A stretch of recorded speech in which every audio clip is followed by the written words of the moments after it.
नमस्कार, जन्मभूमि टुडे में आपका स्वागत है। मैं हूं रामधारी यादव। आज उत्तर प्रदेश विधानसभा की सर्वदलीय बैठक बुलाई गई थी, जिसमें यह फैसला किया गया है कि उत्तर प्रदेश विधानसभा को हाईटेक किया जाएगा। जैसे कि सारी चीज़ें हाईटेक की रही, ज़माने के हिसाब से लगभग सारी चीज़ें हाईटेक हो रही हैं, उसी तरीके से उत्तर प्रदेश विधानसभा को डिजिटलाइज किया जाएगा। और साथ ही साथ विधायकों के सीट निर्धारण की भी बात की गई है। जिस तरीके से लोकसभा में होता है, उसी तरीके से प्रक्रिया विधानसभा में भी की जाएगी। लागू करने के लिए भारत सरकार का सभी प्रदेशों को एक सुझाव गया था।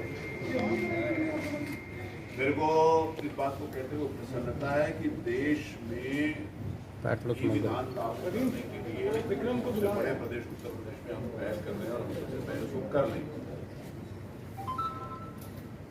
अभी तक जब से असेंबली बनी है तब से उत्तर प्रदेश की असेंबली में जिस समय अनडिवाइडेड उत्तर प्रदेश था उत्तराखंड के साथ, मेरी आवाज़ तब और ज़्यादा अच्छी आएगी जब आप लोग आपस में बात नहीं करेंगे। मेरा एक रिक्वेस्ट है, मेरी वजह से मेरी आवाज़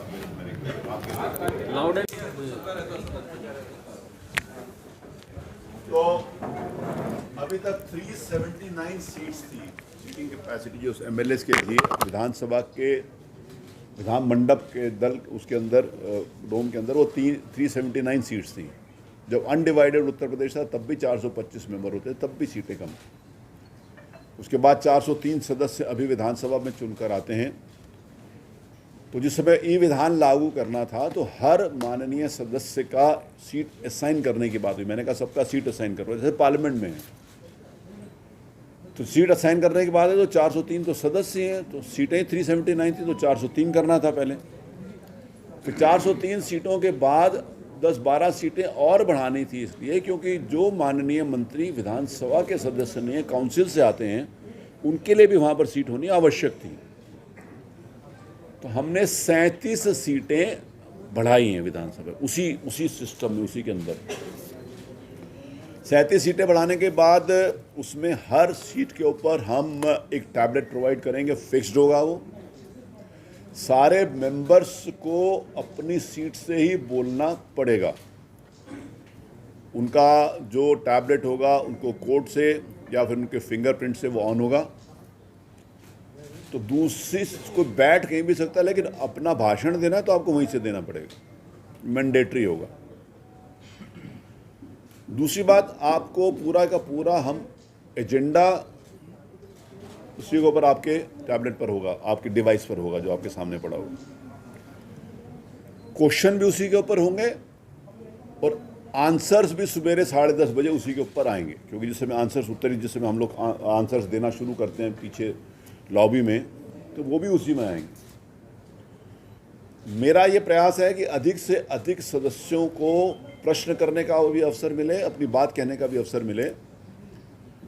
इसीलिए आज विधानमंडल दल के नेताओं की मैंने बैठक बुलाई थी, जिसमें मैंने ये सारी की सारी बातें रखी। उनको मैंने वहाँ पर जाके दिखाया भी असेंबली के अंतर्गत कि हम क्या कर रहे हैं।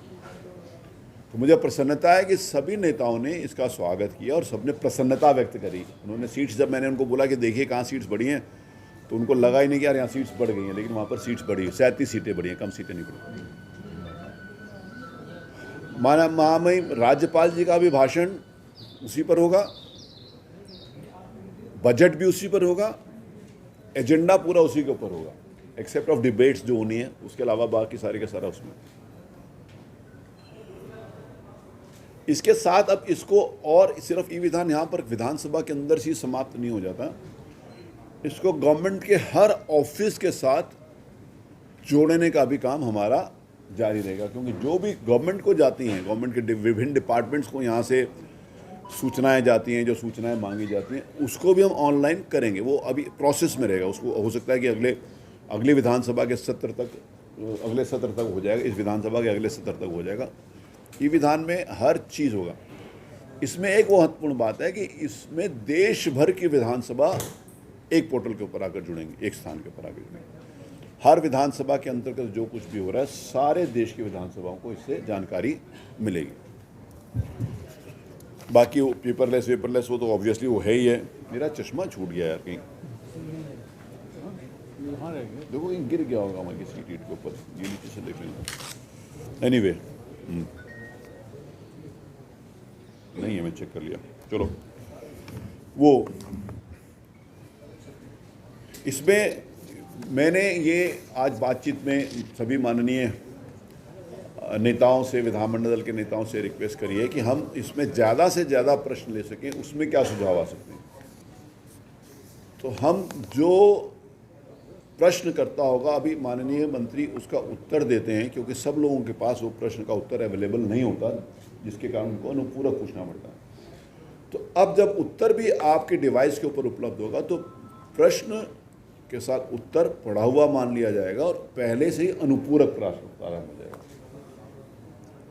पहले अनुपूरक प्रारंभ होने से समय बचत होगा, ताकि अधिक लोगों को उसका अवसर मिल सके अपनी बात कहने का।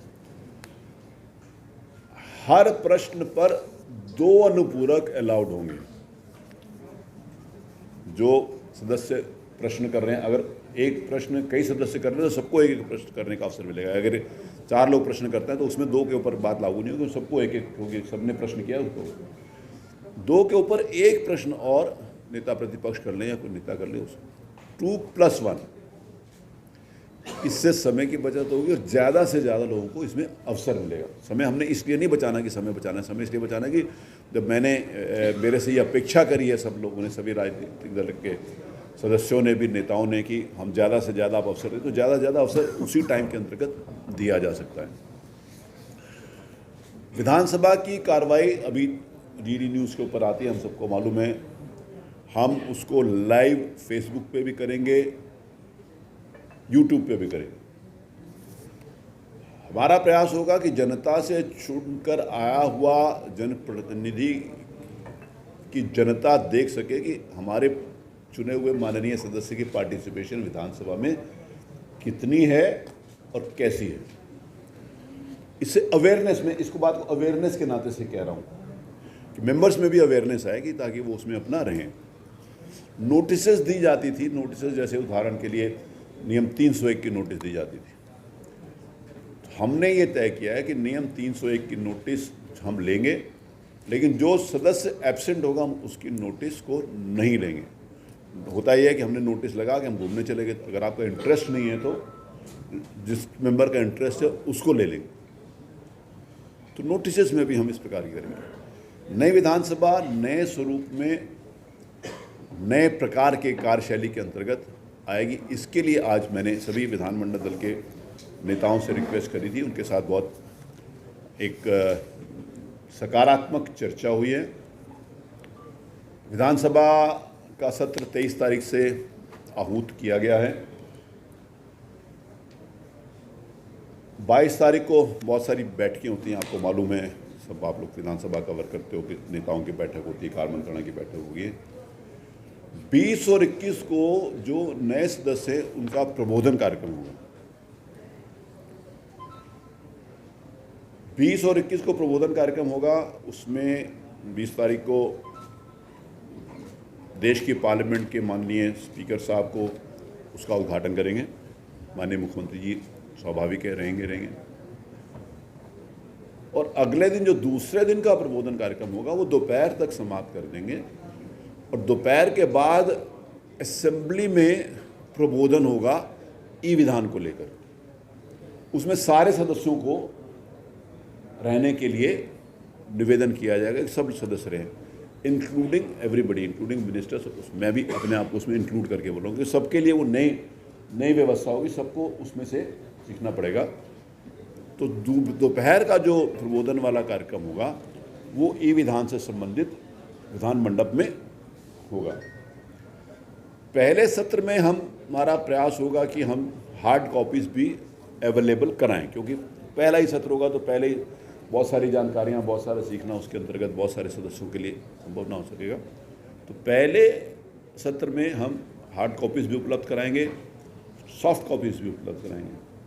लेकिन हमारा प्रयास होगा कि दूसरे तीसरे सत्र तक हम हार्ड कॉपीज़ विड्रॉ कर लें और पूरी विधानसभा को पेपरलेस कर दें।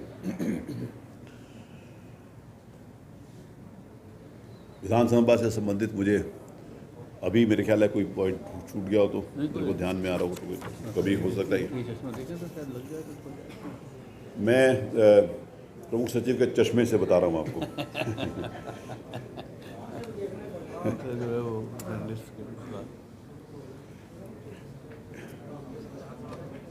ये बहुत इंपॉर्टेंट बात हमारे प्रमुख सचिव साहब ने के लिए कि इसमें जो ई विधान के लिए है ना, क्योंकि नए मेंबर्स होंगे उनकी ट्रेनिंग के लिए भी, उसमें जो हमारे मीडिया के सम्मानित मित्र यहाँ पर बैठे हैं, भाई बहनें बैठे हुए हैं, उनसे भी रिक्वेस्ट होगा कि इसमें थोड़ा सा और इसको प्रमोट कर दें ताकि अवेयरनेस प्रोग्राम पब्लिक तक भी और उस मेंबर्स तक भी उसमें हो सके जाएंगे।